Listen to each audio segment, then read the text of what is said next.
you wake up and you need to observe where you are. And you need to get your bearings together. Because if you lived any amount of time, you probably woke up and didn't know where you were at one time. Anybody ever woke up and didn't know where they were? I ain't saying you've been drunk or had a hangover. I'm not saying that. You might have been on travel, for your job or something, and you got home and you woke up and you still thought you were in another city. You know what I'm saying? I'm not trying to, call anybody out right now. I'm just trying to get a point across. We can talk about the other one later. But right now, I'm just trying to get a point across. So if you woke up and you thought you had to get yourself together, you had to get your bearings right. I know every now and then we go to conferences, and every once in a while I will wake up, and my wife and them at home, and I'm waking up, I'm thinking I'm at home. Walked up, looked at a mirror door, and scared myself to death. Because I really didn't know where I was. I know I didn't have one at home. I thought it was another man in the room. So I was like, boom! Okay, I'm not at home. Okay, I don't know where I am. But I had to wake up and I had to get myself together. So after you wake up, you need to get yourself, you need to look and see where you need to get your bearings right, because that's the only way you're going to start putting on stuff, because if your head's not right, you're not going to be able to do anything else. Amen.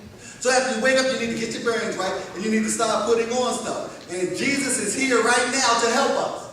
So when we get ourselves together, we need to ask Jesus to help us straighten ourselves out. Because see, when we're up, the only way we're going to walk straight, the only way we're going to do right and do the things we need to do is with Jesus' help. We can't live this life on our own. We already made a big mess of our life. Some of us still living in a mess, and we're going to keep living in a mess because we're going to keep doing it the way we think. The way we think is wrong, because that's why we're in a mess that we're in now. We're going to have to wake up and get Jesus' help, and Jesus is here to help us right now. We're going to have to ask Jesus, what did you do? How would you do it? How would you want me to do it today? We need to do that, because we can only do that if we wake up and get our bearings right. Some of us are waking up and we're still on the other side of town when we should be on over here. We do it all the time. People come to church thinking about what they got in the stove. Wow. Now he missed the whole sermon because they got something in the oven. When is he going to finish so I can get back home and cut it off?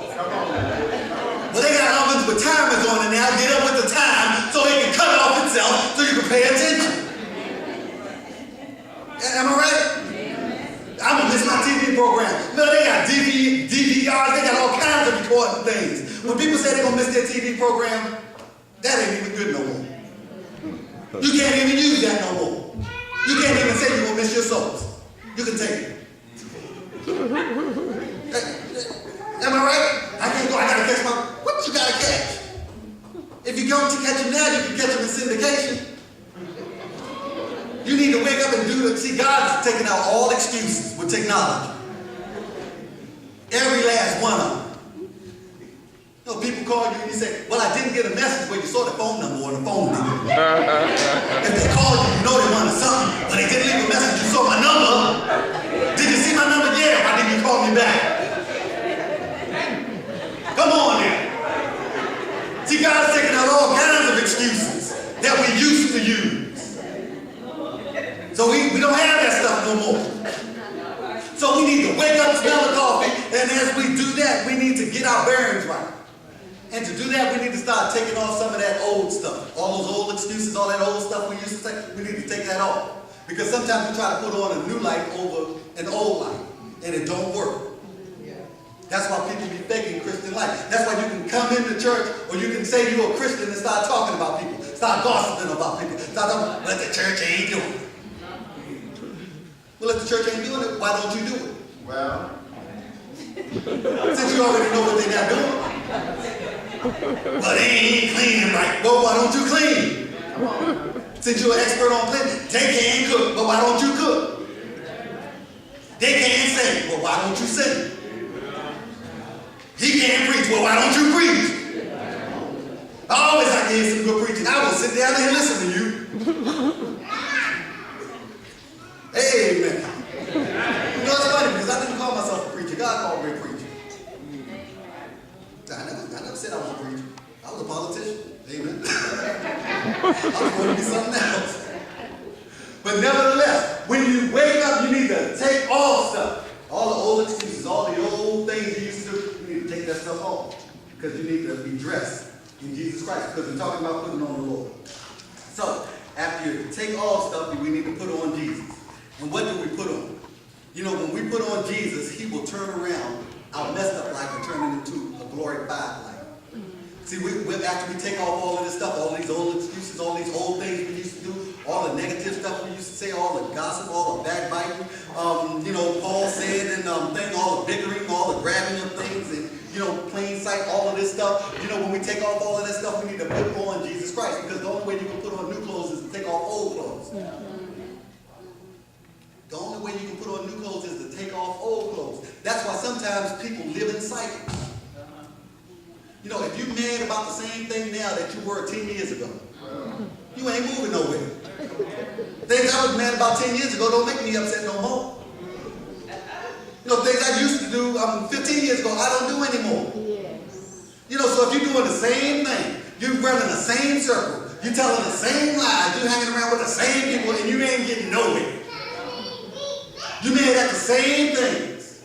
You're just going in, you're not moving anywhere. You ain't taking off anything, and you're all dressed up. And no place to go because you got new clothes on, but you're putting them on over the old stuff. And if you put new clothes over old clothes, pretty soon those old clothes are going to be stinking. And if they stinking, you ain't going to hide the smell even though you can't see the clothes. So that's why some people may look good, but you got a stinking life. Because you can't cover up the smell. You can cover up the appearance. They say, oh, she look good, yeah, but she's sleeping with Brother Monday. Sister Monday don't even know nothing about it. Because you can cover up yourself and you can look good, but you can't cover up the smell. Because you still stink. And I didn't say stink, I said stink. Everybody understand what I'm talking about? Yeah. So see, you got to take it all off. You got to take off, so you can put on new clothes, but you got to wake up so you can get your bearings, see where you are, so you can start putting on new stuff. And Jesus said when we put on things, we need to put on his character. We need to put on love. We need to put on joy. We need to put on peace. We need to put on patience, gentleness, goodness, meekness, faith, and temperance. Against such, there is no law, none of that stuff stinks. But see, when we try to come up our old life, things start stinking. Because you think people don't know what you did? You know, yeah, look, all the times our friends don't bust us out because they call themselves our so-called friends, but if you really had a so-called friend, they will bust you out. Yeah. I don't want to have no friend that join me in a lie. Tell the truth on me. Tell the truth on me. Let me know that I'm doing wrong so I can get it right. Because see, my life is too short for my wife to be telling me I'm doing good stuff when I'm not. Don't send me to the Lord. Give me the stuff that I need to keep me alive. See, living isn't when you're getting away with it down here. That's you walking dead. You stink. Amen? Amen. Everybody look at me. Everybody looking to two sides because somebody might think they smell something.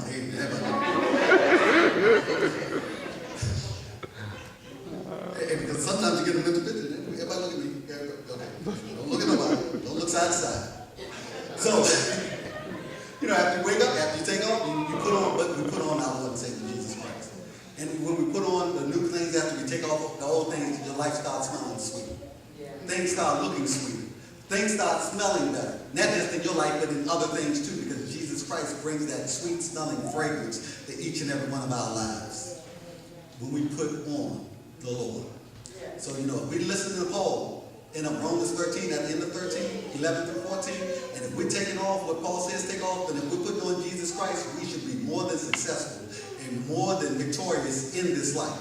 But in order to do that, we need to take off the old stuff and put on Jesus Christ. Amen? Amen. Amen.